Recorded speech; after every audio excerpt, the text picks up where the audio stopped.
here's the liner we'd use for 3 to a 7 round liner grouping. This is running 6.5 volts. It's loaded just now with a 9 round liner. I wouldn't use a 9 round liner in it, but it's just to show you the stroke on it.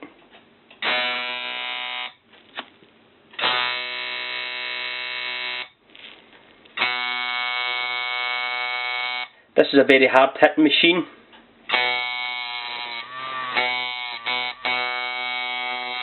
And it runs at about 125 cycles per second and about 48% usage.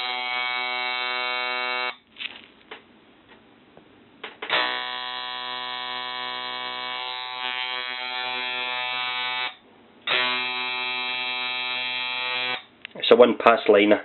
Okay.